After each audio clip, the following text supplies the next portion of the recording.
Those are keys to a new apartment and $800,000. In return, I see you when I want. Next Tuesday. You think this is how it ends? It's not. Mr. Vice President? New players bring more surprises. You gonna hit me too? If I have to. So watch your back.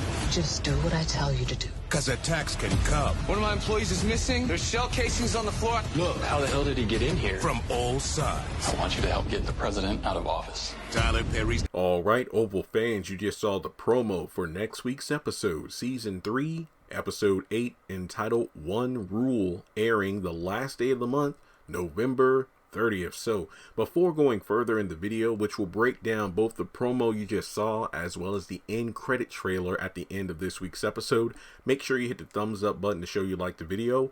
Hit subscribe because we are less than 300 people away from 190,000 subscribers. Hit the bell icon and select all. That way you do not miss out whenever I post content on the channel. And follow me on social media. Links are in the description below. So you have Hunter and Sharon in the Oval. And Hunter saying, I like you. And then Sharon's like, just because you're the president doesn't mean you can do this to me. And it looks like he's about to sweeten the pot by offering her the keys to a new apartment. Because remember, that's one thing we've been saying since Season 1. Sharon is one minute she's shacking up with Barry in his parents' house. And then she's over at Kareem's apartment. But he's like, look, here are the keys to a new apartment. And I'm going to give you $800,000 in exchange. I get to see you whenever I want. While this seems like a glorious offer, the track record of the women that Hunter messes around with, it isn't that good. I mean, even if Jason was sent away to where his sister is now, which is something that should have happened quite a while ago, you got Victoria around, so I don't know. Look, I know this sounds messed up, but how do you think Victoria would react to having Sharon around? Because when you think about it, the only women that we've actively seen Hunter mess around with are of lighter complexions than Victoria, being Denise and Ellie. So what if she saw, I feel like if she saw Sharon, it's like, oh, so you finally messed around with a darker chocolate girl. I like that. Okay, I see you, Sharon. Look, I'm sorry that sounds messed up, but it's just an observation. So, speaking of the Sharon situation, I believe Kareem is on the phone with 911 saying, hello 911, we have an employee missing here at the pharmacy. There are shell cases on the floor, which is something that I feel should have been at the ending of this last episode, just because it felt like this episode was missing something. And afterwards we have, let's see here, Nancy talking to Richard. It looks like she's on the couch with Barry. Your son needs to talk to you. And then Richard's like, what's going on? So of course, you know, it's about the whole thing about him having a girl upstairs. We also have Max and Bobby in the holding cell. Max going on, I don't trust you. And Bobby's like, that's cause I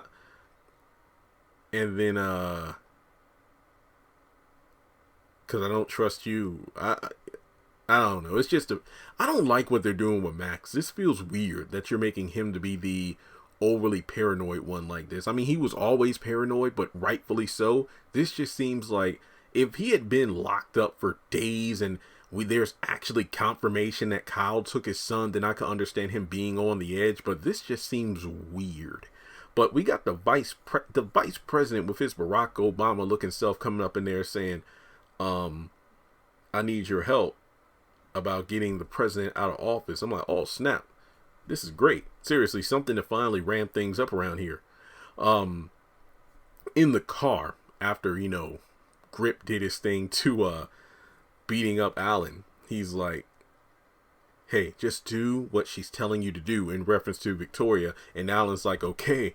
And then it looks like Sam is escorting Victoria outside to Alan's car. She gets in and says, just do what I tell you to do. And we cut away to what seems to be Alan with a baseball bat standing over Ellie, because Alan, who it looks like, you know, he has bruised ribs because we see bandages on his chest and everything.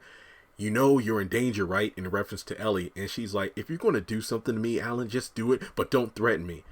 This woman, Alan's actually trying to save you, believe it or not. I mean, he's already saved you from Jason before, and yet you still don't trust this guy. This is as ridiculous as Hunter still not believing his father-in-law saving his skin. So I don't think he's actually going to kill her, but then again, I don't know. Maybe he doesn't. Beats me. All right, because literally it goes from Victoria saying beat her to kill her, even though why don't you just get Grip to do it because he knows where they live now?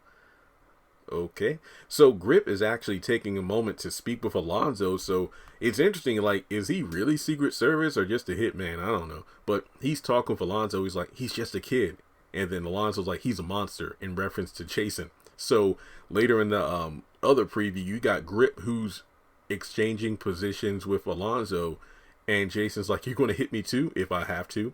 So I don't know, maybe Jason won't get sent away to where his sister is, because he's going to be in a hellhole in the White House where Victoria's going to have his ass monitored 24/7, and the people watching him are instructed to kick his ass, which I find hilarious.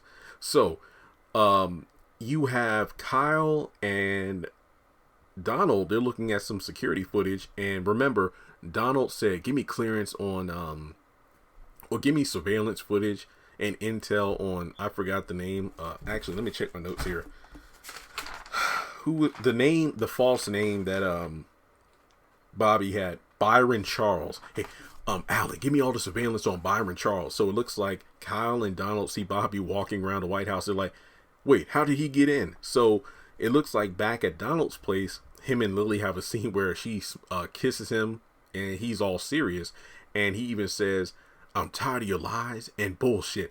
Why'd you have him at the White House? So we'll just have to see if Lily, has a way to get out of this one or not. But I believe that looking over the notes, that's really all that has to be said about the promo for next week. I don't believe Priscilla was in this, but that's one thing about the Oval. It's like characters with repetitive scenes. They don't have to be in every single episode. But let me know your thoughts in the comment section below about the the episode this week called One Rule. Are you excited? For me, I'm just excited to see the vice president, because we didn't see a vice president in the haves and the have-nots.